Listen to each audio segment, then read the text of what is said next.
This is Criminal Vein, a true crime podcast where the truth is far more terrifying than fiction. In every episode, we pull back the curtain on the minds of world's most disturbing killers, the crimes that shook communities, and the victims whose voices must never be lost. If you like our content, please subscribe and leave a like. Your support really means a lot to us.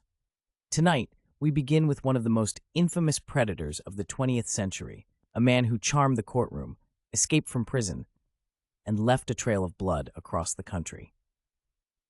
This is the story of Ted Bundy. Listener discretion is advised. The following content contains graphic descriptions of violence and may not be suitable for all audiences. Chapter 1: Childhood Shadows. Theodore Robert Cowell, later known as Ted Bundy, was born November 24, 1946.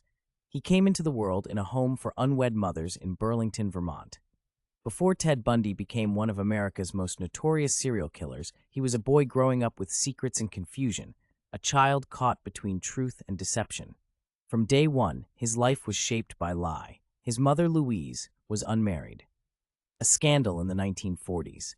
To save face, her deeply religious parents adopted baby Ted as their own and told him Louise was his sister. That lie lasted until Ted was a teenager. When he discovered the truth, something in him broke. Psychologists later suggested this identity betrayal created a narcissistic wound, one that would fester for decades. When Ted was 4, he and Louise moved to Tacoma, where she married a cook named Johnny Bundy. Johnny was kind but simple and strict. Ted resented him, saw him as small, unworthy. Growing up in Tacoma, Ted seemed normal, not outgoing but normal, quiet, studious, and polite. But behind closed doors, something else was brewing. Teachers remembered him as unusually intelligent, articulate, but emotionally distant. He rarely played like the other kids. By middle school, Ted was stealing, peeking through windows, and was fixated on violence and power. And then there was the knife story.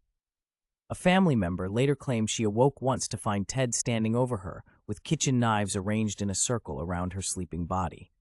As disturbing as it sounds, no one intervened. No one asked deeper questions. Ted learned early that masks could keep you safe. He would later say he never felt real emotions, that he watched other people feel things and had to learn how to imitate them, like an actor learning a role. He loved detective stories, true crime magazines, and tales of violence. The boundaries between fantasy and reality were thin for him, and getting even thinner. Chapter 2: Shape-shifting. Ted attended the University of Puget Sound, then transferred to the University of Washington to study Chinese, then psychology. He was smart, focused, and ambitious. That's when he met Diane Edwards, a beautiful, wealthy classmate often referred to as Stephanie Brooks. She was elegant, upper class, with dark hair parted down the middle, a look that would later become disturbingly common among his victims. She had everything Bundy wanted: wealth, confidence, and social status. He later described Edwards as the only woman he ever really loved. Diane and Ted dated on and off for roughly about a year in the late 1960s to early 1970s. The relationship wasn't continuous, but lasted intermittently over that period before she ended it, frustrated by what she described as Bundy's immaturity and lack of ambition. Devastated by the breakup, Bundy traveled to Colorado and then further east, visiting relatives in Arkansas and Philadelphia, and enrolling for one semester at Temple University. During his studies, he frequently visited New York City, where he immersed himself in violent pornographic literature while nursing his wounds from the breakup. Instead of moving on, he began transforming. He studied harder, dressed sharper, joined political campaigns, volunteered on a suicide crisis hotline. Bundy returned to Washington in the fall of 1969 when he met Elizabeth Klopfer, a single mother from Ogden, Utah. Their tumultuous relationship would continue well past his initial incarceration in Utah in 1976. Bundy became a father figure to Klopfer's daughter Molly, who was 3 years old when he started dating her mother. As an adult, Molly wrote of incidents in which Bundy was abusive or sexually inappropriate with her. Her accounts included Bundy hitting her in the face, knocking her down, putting her at risk of drowning, indecent exposure, and sexual touching, disguised as accidents or games. During a trip to California on Republican Party business in the summer of 1973, Bundy rekindled his relationship with Diane Edwards. She was impressed by his transformation into a serious and dedicated professional, seemingly on the cusp of a significant legal and political career. Bundy continued to date Klopfer as well. Neither woman was aware of the other's existence. In the fall of 1973, Bundy and Edwards were ready to get married. But in January 1974, Bundy broke off all contact with Edwards. When she finally reached him by phone a month later, she demanded to know why he had unilaterally ended their relationship without explanation.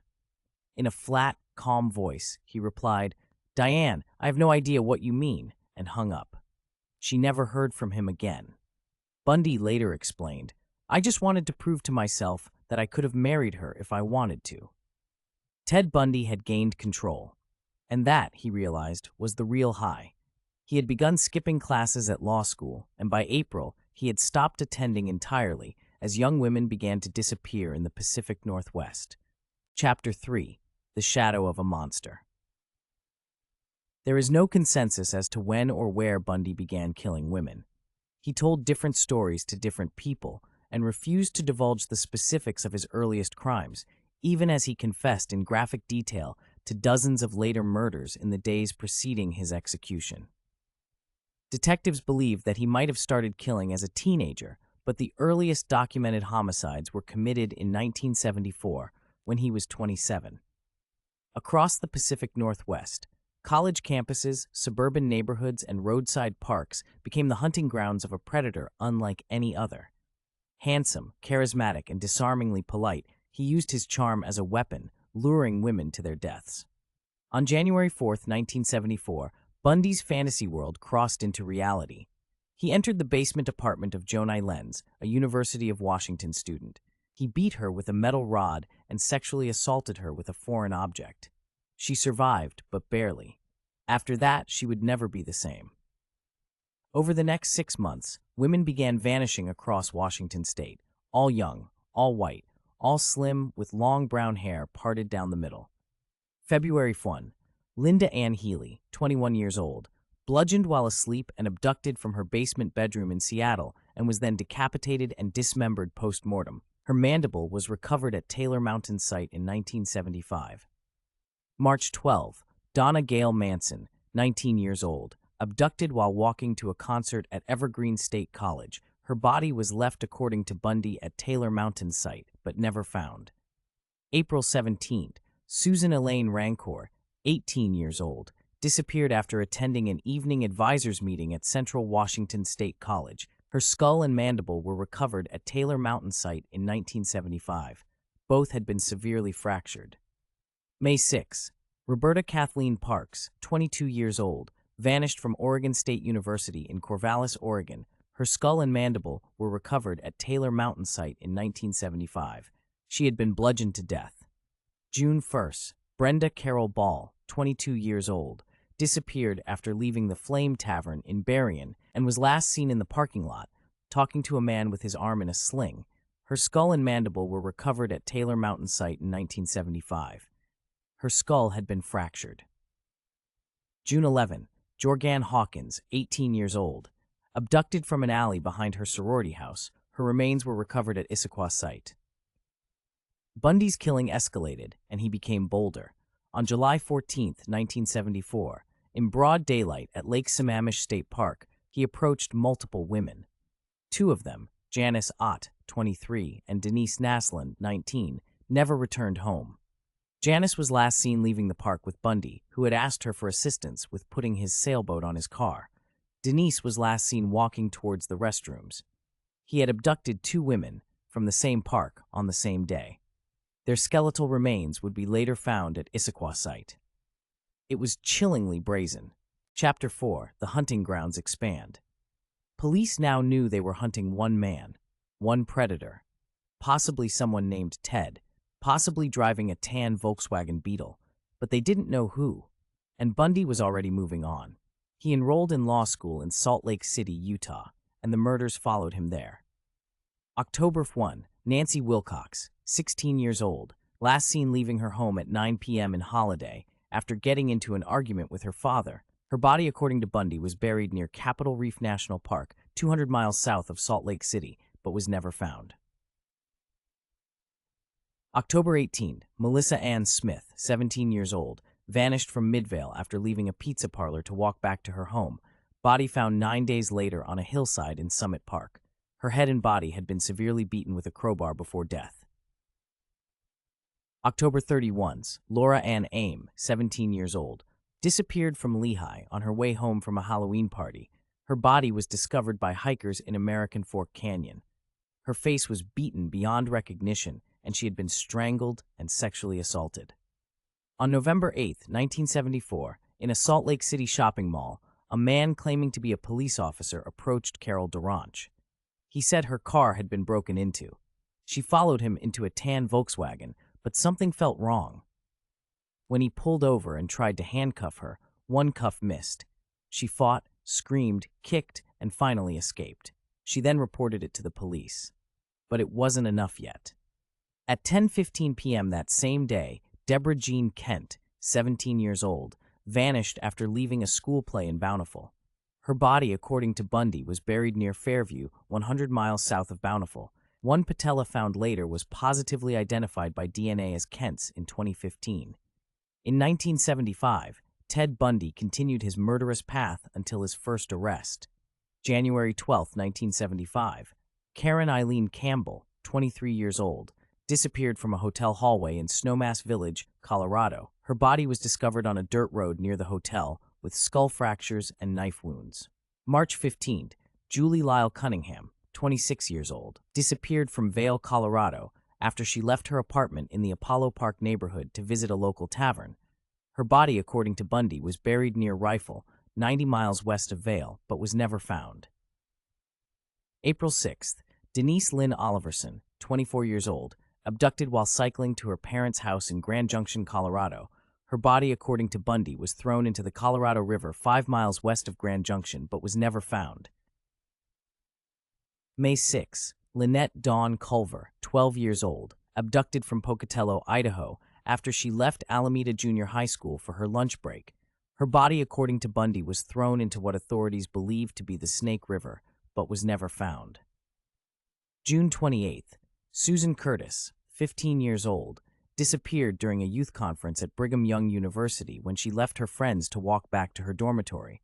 Her body, according to Bundy, was buried along a highway near Price, 75 miles southeast of Provo, but was never found. Chapter 5. Arrest and First Trial.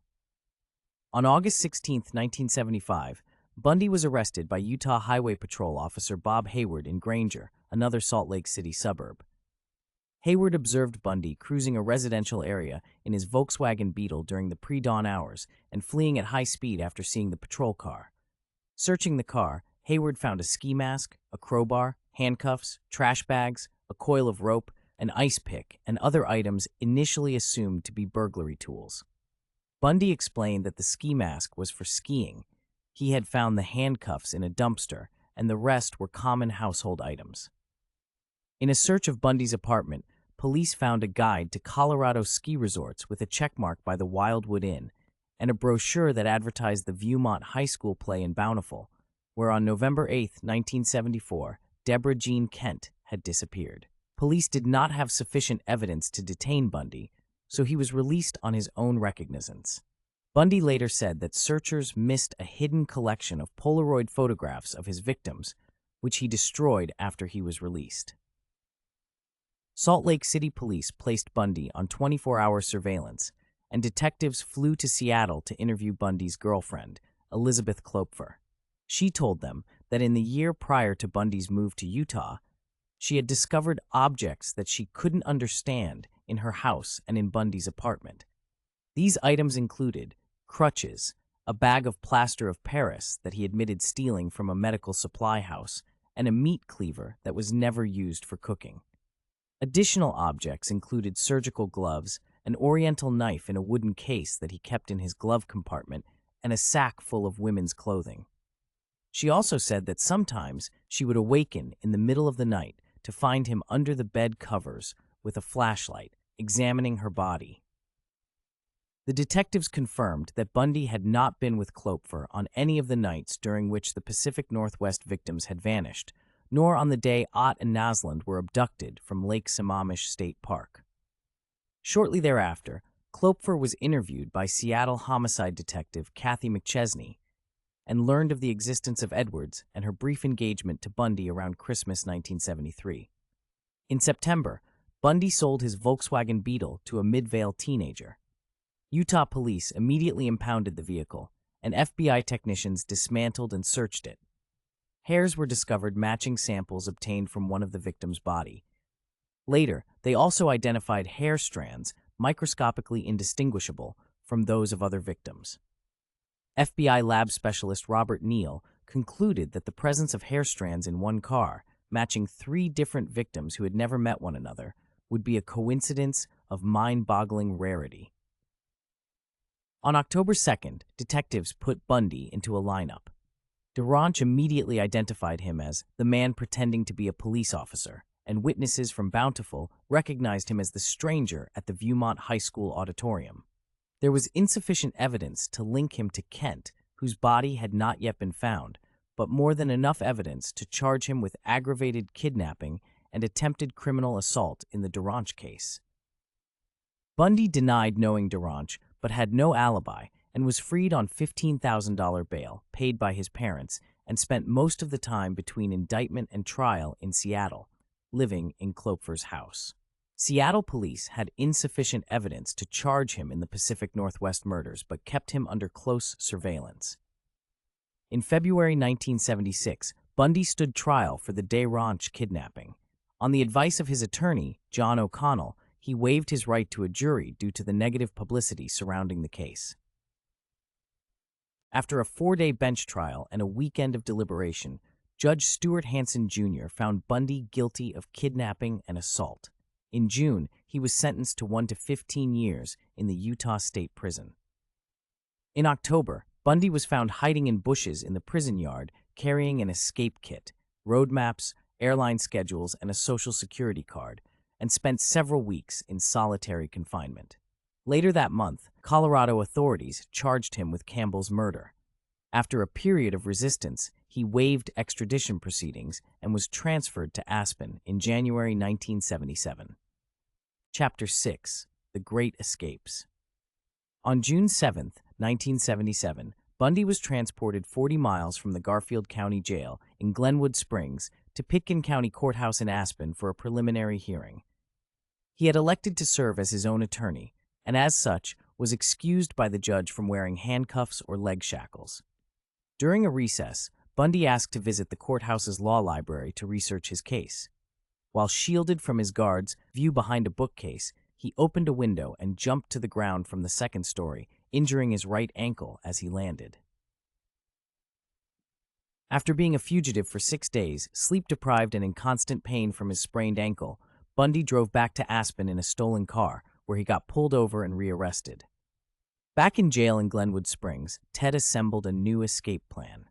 He acquired a detailed floor plan of the Garfield County Jail and a hacksaw blade from other inmates. He accumulated $500 in cash, smuggled in over a 6-month period by visitors. During the evenings, while other prisoners were showering, Bundy sawed a hole about 1 square foot between the steel reinforcing bars in his cell's ceiling. Having lost 35 pounds, he was able to wriggle through and explore the crawl space above in the weeks that followed. On the night of December 30th, with most of the jail staff on Christmas break and non-violent prisoners on furlough with their families, Bundy piled books and files in his bed, covered them with a blanket to simulate his sleeping body, and climbed into the crawl space. He broke through the ceiling into the apartment of the chief jailer, who was out for the evening with his wife, changed his clothes, and walked out the front door to freedom. By the time guards realized Bundy was missing, he was already miles away. Law enforcement launched a manhunt, but he stayed 1 step ahead. He stole a car, drove east, and eventually made his way to Chicago. From there, he took a train to Ann Arbor, Michigan, and later boarded a bus to Atlanta. His final destination? Florida.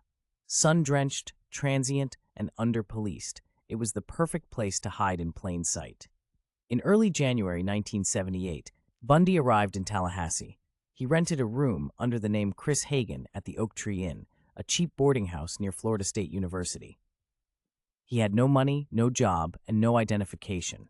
But what he did have was an uncontrollable urge to kill. Chapter 7: Florida Murders and Rearrest. Just 2 weeks after arriving in Florida, Bundy's rage boiled over. On the night of January 14, 1978, he prowled the streets near Florida State University. He entered the Chi Omega sorority house at 3 a.m., completely undetected. The front door had a faulty lock. It was barely a barrier. What happened next would shock the nation. In just 15 minutes, Ted Bundy attacked 4 women in their sleep using a club he had found outside, possibly a log from the firewood pile. Lisa Levy, 20, was sexually assaulted, beaten, and strangled. Her nipple was nearly bitten off, and Bundy left distinct bite marks on her body, marks that would later become key evidence. Margaret Bowman, 21, was bludgeoned and strangled with a nylon stocking. He then severely beat 2 more women, Karen Chandler and Kathy Kleiner, who miraculously survived despite devastating injuries. Bundy left quietly. He had come and gone like a ghost. Just blocks away, a 5th woman, Cheryl Thomas, was attacked in her apartment later that same night. She too survived, though with permanent hearing and balance damage from the brutal assault. The city was in panic. News of the Chi Omega attack spread like wildfire. For weeks, no one knew who the killer was. But the brutality, it felt all too familiar. Bundy was escalating, and he wasn't done. Chapter 8: The Final Victim. On February 9, 1978, Bundy struck again. This time, his victim was just 12 years old. Kimberly Leach, a middle school girl from Lake City, Florida. She disappeared during the school day. Witnesses saw a strange man, later identified as Bundy, leading her toward a white van. Her body was found 7 weeks later, buried in a pig shed near Suwannee River State Park. She had been raped and murdered. It would be the final known kill in Ted Bundy's horrific spree. Chapter 9: The End of the Road. Bundy's luck finally ran out on February 15, 1978. He was stopped by Officer David Lee in Pensacola, Florida, driving a stolen car. Bundy fought the officer, tried to flee, and even attempted to shoot him with the cop's own gun. But Lee overpowered him. In the struggle, Bundy uttered words that chilled investigators to the core. "I wish you had killed me." When authorities searched the stolen car, they found hair fibers, stolen IDs, and burglary tools. This time, there would be no escape. Ted Bundy stood trial in 1980 for the Chi Omega murders. He was convicted, thanks in part to those incriminating bite marks on Lisa Levy's body. He was sentenced to death, not once, but 3 times for separate cases. And finally, on January 24, 1989, he was executed in the electric chair at Florida State Prison. Crowds outside cheered as the generator buzzed. He left behind a trail of devastation, at least 30 confirmed victims, though the real number may be far higher. Ted Bundy remains a cultural obsession because he didn't look like a monster. He was handsome, smart, friendly, and that's what makes him so terrifying. Because monsters don't always come in the form we expect. Sometimes they smile, sometimes they hold your hand, and sometimes they drive a tan Volkswagen Beetle.